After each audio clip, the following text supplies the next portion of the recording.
Bom dia, hoje eu tô aqui pra gente começar a falar sobre um livro que eu queria muito ler faz muito tempo, que chama Crítica da Razão Negra, do Achille Mbembe, eu acho que é assim que se pronuncia. Bem, eu acho que eu deveria fazer essa resenha depois que eu lesse todo o livro, né? Mas eu tô muito animada com ele, então eu vou fazer um vídeo pra cada capítulo, tá? Então, no capítulo 1, esse autor, ele começa a falar que a raça, ou o racismo, é algo inventado, né? E algo inventado que parece ser verdade, então ele chama de um simulacro. Ele chega até a falar que o rosto negro, ele próprio é um simulacro, né? Porque ele traz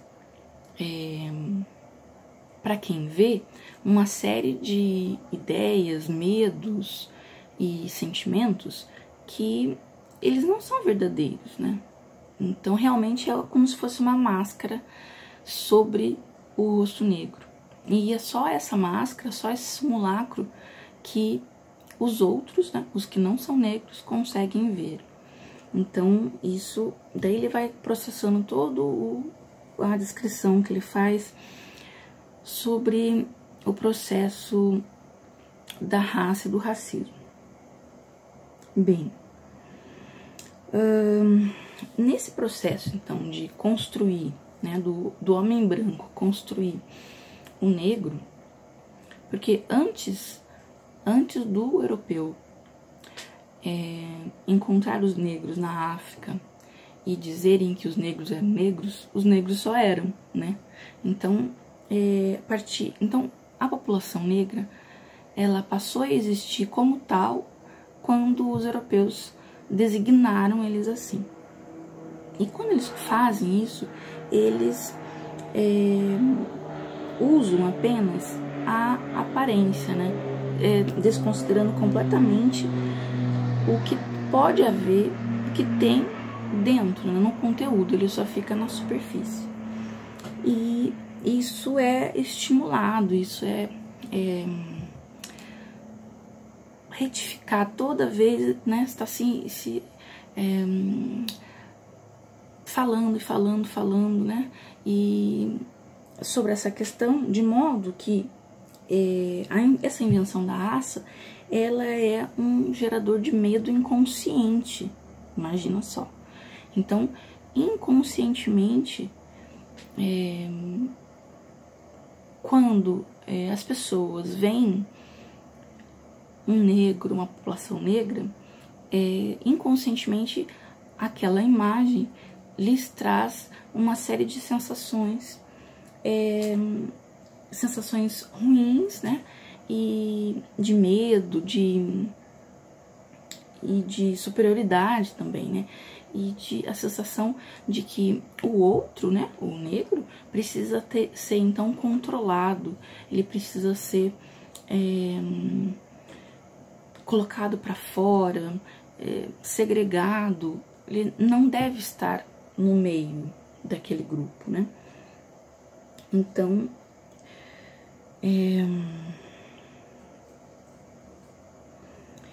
e uma coisa muito legal que ele fala é que isso acaba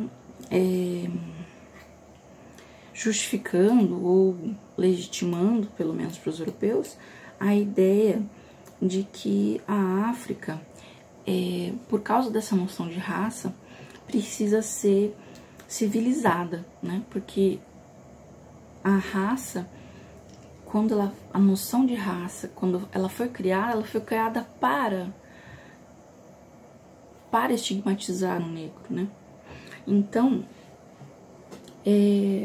o que o autor fala? Que os europeus, eles acabam se utilizando dessa teoria, dessa sensação, desse medo inconsciente, e acaba fazendo com que o africano passe a ser um sujeito mais propício para a submissão, para o uso como coisa mesmo, a coisificação do homem negro.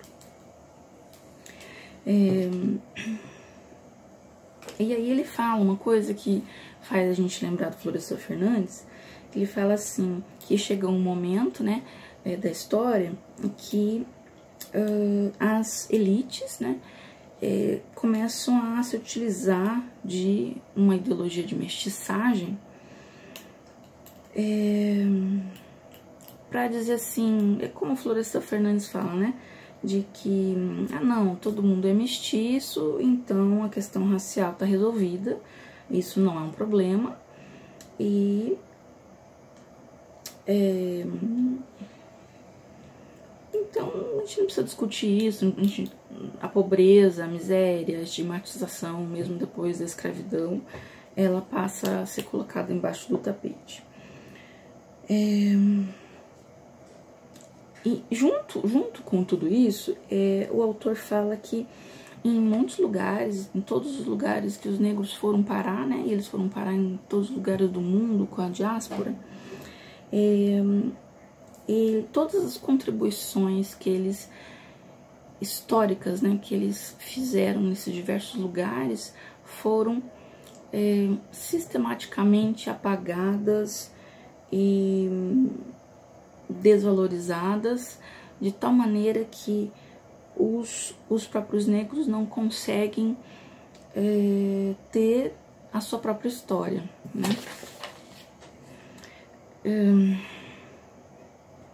Então, ele fala na questão da raça, e ele fala assim, que o negro, ele não existe por si só, né? Quando a gente pensa no homem branco, ele existe por si só, né? Ele existe para viver a vida e tal, mas um negro não. O negro só existe na medida em que o seu corpo serve para trabalhar para o outro. Então veja só que forte isso, né? Claro, ele tá criticando isso, obviamente, né? E ele fala uma coisa muito interessante também, que é a questão da acumulação primitiva do capital. Marx fala num texto com esse mesmo título de que o início do capitalismo ele só foi possível pela existência da acumulação primitiva do capital. Isso seria o quê? Seria um momento que algumas pessoas simplesmente tiraram dinheiro de outras, tiraram propriedades, tiraram lucro, sem a ideia da venda, né?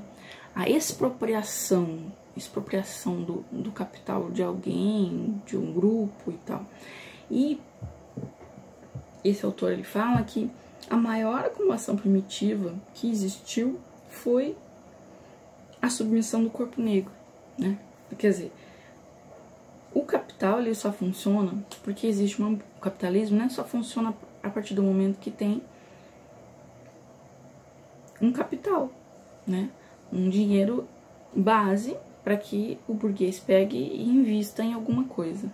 Para que isso aconteça, é preciso que haja uma expropriação, uma retirada de dinheiro, de riqueza de algum lugar, para que daí sim ele possa investir e daí sim possa produzir alguma coisa e lucrar com isso.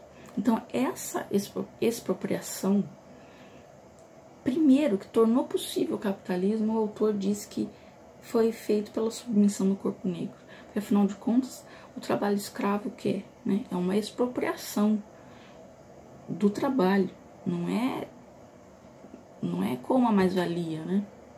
É realmente uma expropriação.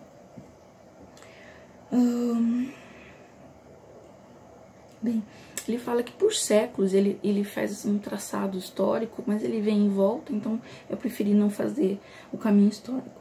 Então ele fala assim, por séculos, todos os dias, o discurso é inventado, repetido milhares de vezes que o negro em que o negro é desclassificado, instrumentalizado como corpo para o trabalho. Todo dia isso, e por séculos isso foi colocado na cabeça das pessoas, através das falas, através das histórias, né? Em tudo isso acaba fortalecendo muito a ideia desse simulacro, né? Do negro ser visto só como uma máscara, né?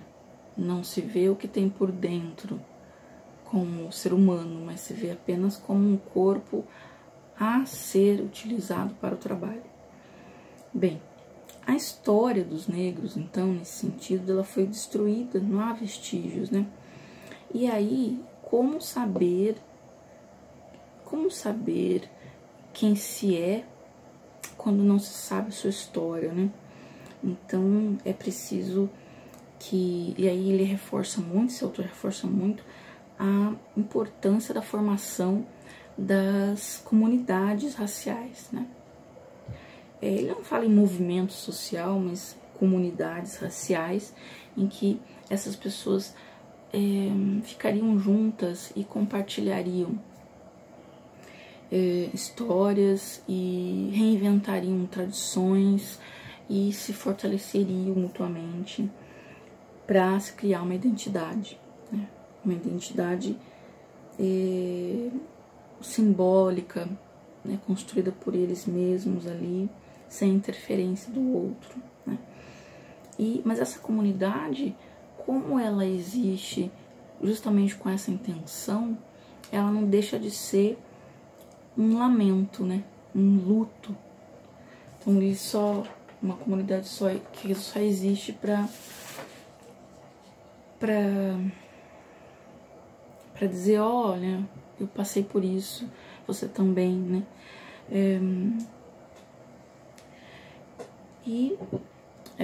Porque principalmente a noção de falta de história, de memória escrita, né, faz com que o negro não tenha uma noção de parentesco, assim como os brancos têm. Então, eles precisam dessa refundação da sua história para diminuir a noção de perda, né? Então seria uma sociedade, uma comunidade dos sem pais, né? Sem aquele vínculo com o ancestral, né? E ele vai criando esses conceitos que são muito mais profundos do que eu posso falar, porque esse livro, assim, ele chega a ser quase, não é, mas quase uma literatura, assim, porque ele traz tantos sentidos, tanta simbologia, que não se consegue falar tudo que tem de importante a ser falado nesse livro. Eu tô com todas as páginas do primeiro capítulo escritas, rabiscadas aqui, de tanta coisa que teria para se dizer. Mas no próximo vídeo a gente vê o segundo capítulo.